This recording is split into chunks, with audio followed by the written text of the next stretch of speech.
सबसे पहले यहाँ पर महादेव का मंदिर है पीछे, बाबा महाकाल के चरणों में वंदन। मातृशक्ति विराजमान है, सभी के चरणों में वंदन। और जितने भी युवा साथी विराजमान हैं सभी को जय माता दी। अभी सबकी थोड़ी थोड़ी बातें सुनी, जैसे कि श्रवण सिंह जी देवड़ा ने बताया कि वो यहाँ पर निःशुल्क आर्मी की भर्ती की और पुलिस की भर्ती की सेवाएं निःशुल्क देते हैं, फिजिकल फिटनेस की। तो यहाँ जितने भी युवा हैं मैं उनसे निवेदन करूँगा कि इनका नंबर लें, इनसे मिल के जाए और इनकी जो तैयारी कराते हैं आर्मी की पुलिस की, तो आपको निःशुल्क तैयारी मिल रही है। तो आप इनके साथ जुड़े और इनके साथ फिजिकल अपना कंप्लीट करें, ताकि आप भर्तियों में जाओगे, सेवाओं में जाओगे तो अपने परिवार का भी नाम रोशन होगा और आर्मी की नौकरी करने से देश का भी नाम रोशन होता है। तो आप सबसे निवेदन है कि इनकी एकेडमी से जुड़े। दूसरे जैसे कि हमारे जो राजपूत महासभा के भाई है, आप निसंकोच रहिए, आपको कोई भी कुछ नहीं बोलेगा। आप तो हमारे भाई हो, हमारे साथ पहले भी कंधे से कंधे मिला के जब राजतंत्र था तब भी लड़े, जब झालावाड़ रियासत होती थी तब उनकी तरफ से आप लड़े हो, तभी आपको यहाँ स्थापित किया गया है। तो ये सब भाई हैं आपके और आपको भाई ही मानेंगे। अभी भी हमारी तरफ से ऐसा संदेश नहीं आएगा कि आपको कहीं ठेस पहुँचे। भाई है, भाई की तरह रहेंगे और भाई की तरह ही लड़ेंगे। बाकी जो हमारी 21 सूत्री मांगे हैं वो मांगे हर एक वर्ग की है। जैसे कि यहाँ पर हमारे हिंदूवादी विचारों से ओतप्रोत है लक्ष्मण सिंह जी, वो काम करते हैं हिंदुत्व का। तो मैं आपको एक बात बताना चाहता हूँ और सबको भी एक बात बताना चाहता हूँ कि ये जो लव जिहाद के नाम से हम बोलते हैं, या मान लो कि लव मैरिज है, वो अपन भावनाएं गलत रख रहे हैं, अपन जिहाद का नाम ले रहे हैं। जिहाद ऐसे नहीं होता है। अपन को बोलना चाहिए लव मैरिज कर रहा है और उसमें यदि मुस्लिम लड़का हमारे हिंदू लड़की को ले जा रहा है तो उसको कानून रोक सकता है। कैसे रोकेगा? जब 18 साल से ऊपर की बेटी हो जाए या बेटा हो जाए और कानून ये बन जाए कि माता पिता की सहमति के बगैर शादी नहीं होगी, तो किसी माइके लाल में ताकत नहीं किसी की बेटी को उठा के ले जाए और शादी कर ले। क्योंकि आपको ये सत्यता स्वीकारनी पड़ेगी कि जितनी लड़के की गलती होती है उतनी लड़की की भी होती है। आपकी लड़की घर से जाती है तभी किसी लड़के की हिम्मत होती है कि उसको ले जा सकता है। आप और हम इतने सक्षम हैं कि हमारी बहन हमारी बेटी हमको आके बोल दे कि उस दरिंदे ने हमको छेड़ा है, हम गर्दन उसकी अलग कर देंगे उसके शरीर से। नहीं कर सकते, पर कहीं ना कहीं ये बात हमको स्वीकारनी पड़ेगी कि जितनी लड़कों की गलती होती है उतनी लड़कियों की गलती होती है। और लड़कियों के जाने की वजह से हम शर्म से हमारा सिर नीचे झुक जाता है और हम बोल नहीं पाते क्योंकि हमारी लड़की की भी गलती है। पर इसमें सबसे ज्यादा किसी की गलती है तो कानून की है। यदि सनातन संस्कृति को बचाना है, सनातन परंपरा को बचाना है, तो जो बेहुदा ये कानून बना रही है सरकार है। आज भारतीय जनता पार्टी की सरकार है, पहले कांग्रेस की सरकार थी। कुछ कानून उन्होंने बनाए, कुछ कानूनों में इन्होंने बदलाव कर दिए। जैसे कि लिविंग रिलेशनशिप का ये कानून बना रहे हैं कि कोई भी महिला या कोई भी पुरुष शादी होने के बाद भी किसी भी पुरुष या महिला के साथ रह सकता है। तो ये सनातन संस्कृति का सत्यानाश कर कौन रहा है? ये आज की सरकारें कर रही है। और यदि ये कानून सुधार देंगे, ये बोल देंगे कि नहीं जैसे पहले सनातन संस्कृति में होता था वैसे ही रहना पड़ेगा आपको। कोई भी लड़की यदि किसी दूसरे लड़के के साथ शादी करती है तो उसे कानूनन जेल जाना पड़ेगा। यदि लड़की की गलती है तो लड़की जाएगी, लड़के की गलती है तो लड़का जाएगा। और माँ बाप की सहमति के बगैर शादी नहीं होगी। तो किसी की औकात है कि शादी हो जाएगी? पर सरकारें खाली लड़ाने का काम कर रही है ताकि हम वास्तविक मुद्दों से भटक जाएं। हम हिंदू मुसलमान में लड़ते रहे, हम लव जिहाद और जो लव मैरिज है उसका विरोध करते रहे। हमारी बेटियां लेके जाते रहेंगे लोग, कोई फ्रिज में मिलेगी तो कोई ड्रम में मिलेंगे, पर हम उसका उत्तर कभी नहीं दे पाएंगे और उसका संशोधन भी कभी नहीं करा पाएंगे। क्योंकि जमीन पे लड़ाई राजतंत्र के टाइम पे लड़ी जाती थी। आज लोकतंत्र है, ये सदन में लड़ी जानी चाहिए। जिन विधायकों को हम लड़के भेजते हैं ना, चुन के भेजते हैं, उनकी जवाबदारी है कि जो लड़ाई उनको वहां लड़नी चाहिए वो हमसे यहाँ जमीन पर लड़ा रहे हैं। आज लोकतंत्र है, राजतंत्र नहीं है। और जो लोग बोलते हैं कि हम जाति या धर्म के लिए लड़े, नहीं लड़े। हम हमारी मिट्टी के लिए लड़े और आज भी मिट्टी के लिए ही लड़ रहे हैं। हमारी मातृभूमि के लिए ही लड़े हैं। पहले आपको पता होगा 565 रियासतें थी तो सबकी आपस में संधियां नहीं थी।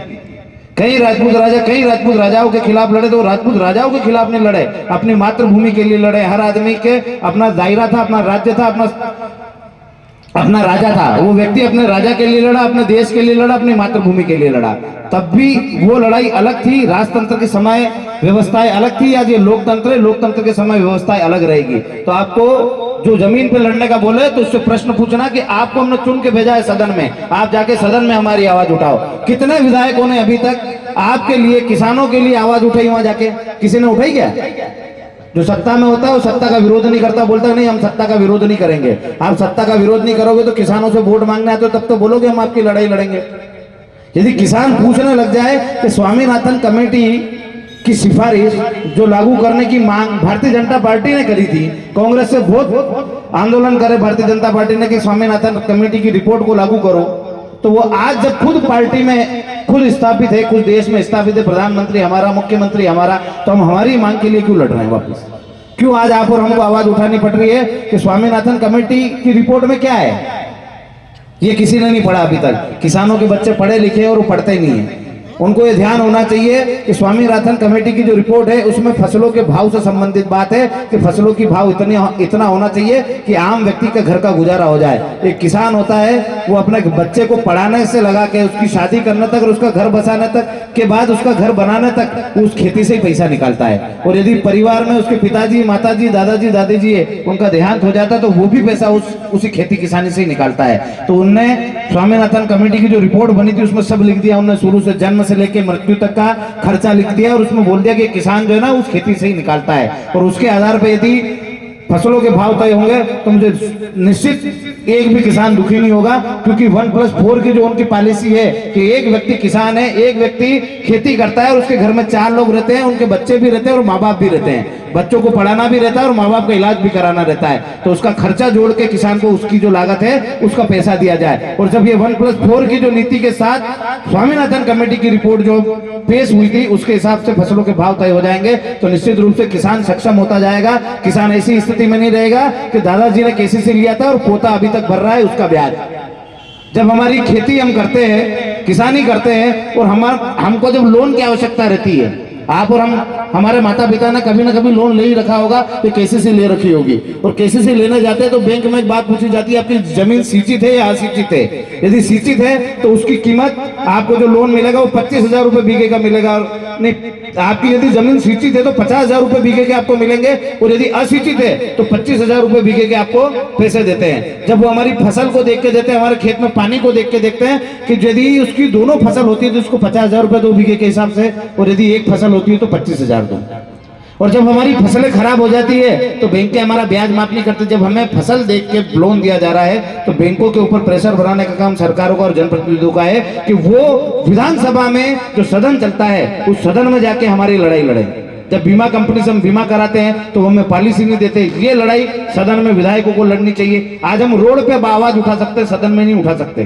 तो आप लोगों को जिनको चुन के सदन में भेजते हो ना, आपके गांव में आवे तो उनसे पूछना एक बार कि क्या आप हमारी बातों को सदन में उठाते हो।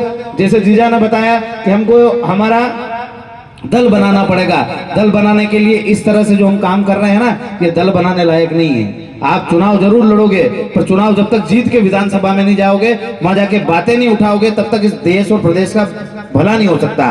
पर अभी वर्तमान स्थिति में 3 साल बाकी है चुनाव होने में। कितने साल बाकी है? आपके यहाँ विधायक आए जिसने वोट लिया है उसको बोलो कि तू सदन में हमारी बातों को उठा और नहीं उठाए तो अगली बार वोट लेने मत आना।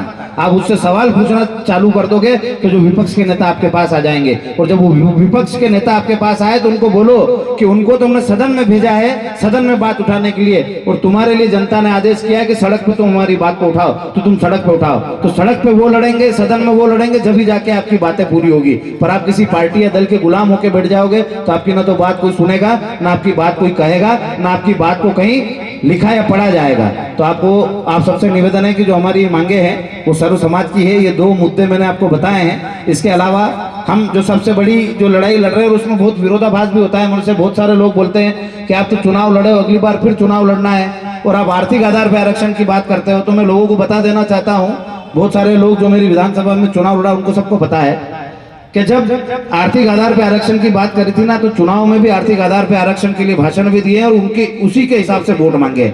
मैं किसी जाति या दल या धर्म का विरोधी नहीं हूँ।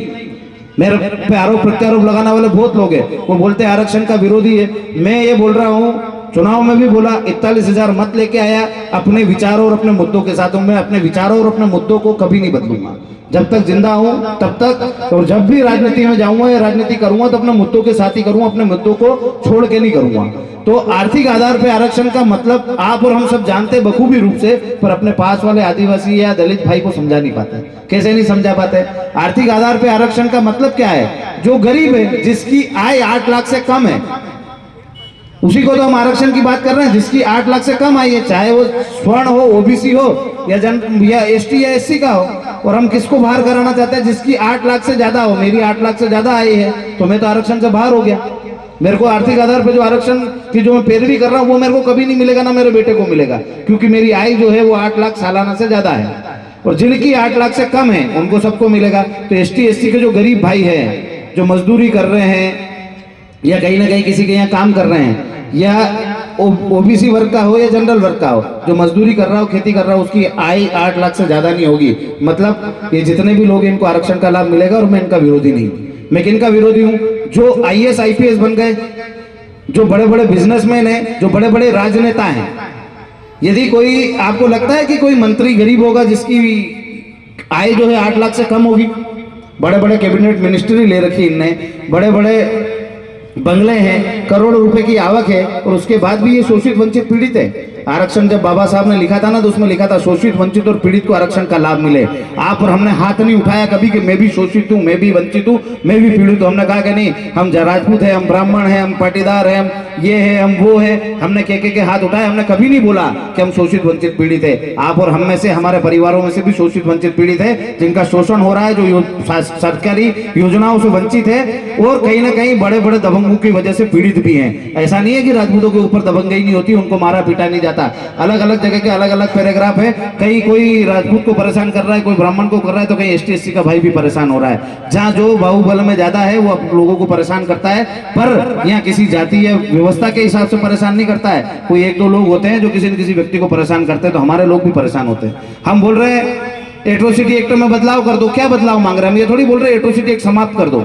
हम बोल रहे हैं उसमें जो जांच का प्रावधान है वो कर दो, कि जांच होगी उसके बाद गिरफ्तारी होगी। और ये बात ही तो सुप्रीम कोर्ट ने कही कि पहले जांच करो फिर गिरफ्तारी लेना। कि यदि कोई निर्दोष है, कोई घर में बैठा है, तो उसके ऊपर एट्रोसिटी एक्ट में मुकदमा दर्ज नहीं होना चाहिए। अब क्या हो रहा है? एट्रोसिटी एक्ट होता है, कोई सबूत और कोई चीजें नहीं मांगी जाती। आप भले कैमरे की निगरानी में और आपके खिलाफ कोई एफआईआर कराने गया है तो उस पर एफआईआर होगी, उसको जेल भेज दिया जाएगा। जब सुप्रीम कोर्ट के निर्णय को ठुकरा दिया तब भी आप मौन रहे।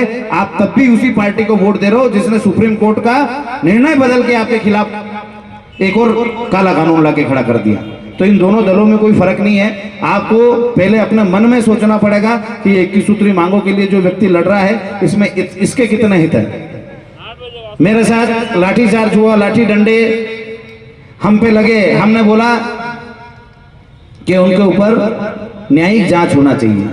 संविधान के हिसाब से तो मांगा। हमने थोड़ी बोला कि उनको हमारे सुपुर्द कर दो, हम उनको मार लेंगे, हमारी लड़ाई बराबर हो जाएगी।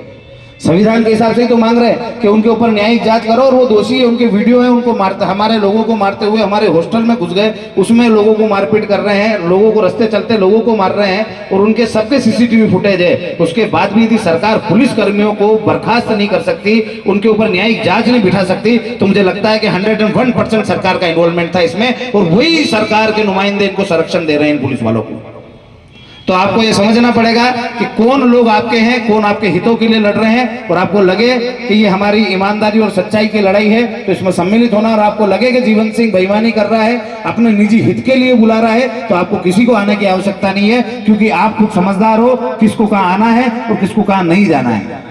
तो आप लोगों से भी निवेदन करना कि अपनी मांगे पढ़ो। इसमें लगता है कि मेरा हित है तो आंदोलन में सम्मिलित होने की कोई आवश्यकता नहीं है, क्योंकि मेरा निजी आंदोलन होगा और आपका धन बल खर्च करके पधारोगे तो इसकी ये मेरे लिए शर्मसार की बात होगी कि मैं अपने भाइयों को अपने निजी हित के लिए बुला रहा हूं। मैंने कभी अपने निजी हित के लिए नहीं बुलाया है आप लोगों को। मैं खाली यदि मुझे कोई दबाएगा, मुझे कोई पीड़ित करेगा तो मैं जरूर आप लोगों से सहयोग मांगूंगा कि मुझे सरकार दबा रही है, मुझे सरकार चलने नहीं दे रही है, मुझे काम नहीं करने दे रही है। पर आज जो ये अपनी लड़ाई है, ये हम सबकी लड़ाई है। और आपका भाई सरकारों से दबने वाला या पीछे हटने वाला नहीं। 21 दिसंबर का जो कार्यक्रम है वो होगा है और आप सबको पधारना है। पर आपको ये मंथन भी करना पड़ेगा कि 21 सूत्री मांगे यदि सही है तो मैं गाँव गाँव घर घर तक, हमारे एक एक गाँव में एक एक आदमी तो आया होगा यहाँ, अपने गांव में हर एक वर्ग के व्यक्ति को इस बात को बताऊं कि ये हमारी जो लड़ाई है जाति वर्ग या धर्म के विशेष की नहीं है, ये हमारी जो लड़ाई है हमारे हक अधिकारों की है। आप लोग दूर दूर से पधारे, आपने यहाँ समय दिया, शादी की व्यस्तता है, अभी बहुत सारी शादियाँ हैं, रास्ते रास्ते में भी बहुत सारे लोगों ने स्वागत करा, वहीं से वहीं बहुत सारे लोग पलट के भी चले गए कि शादियाँ हैं और पाणत भी चाली रही है अपने, तो सब लोग गणती परेशान है। तो मैं ज़्यादा लंबी बात नहीं खींचूंगा, नवेणी बात में विराम दांगा। पर जन क्रांति न्याय आंदोलन में आप सबने पधारना है और सबने ही मांगा भी बतानी। जय माता दी।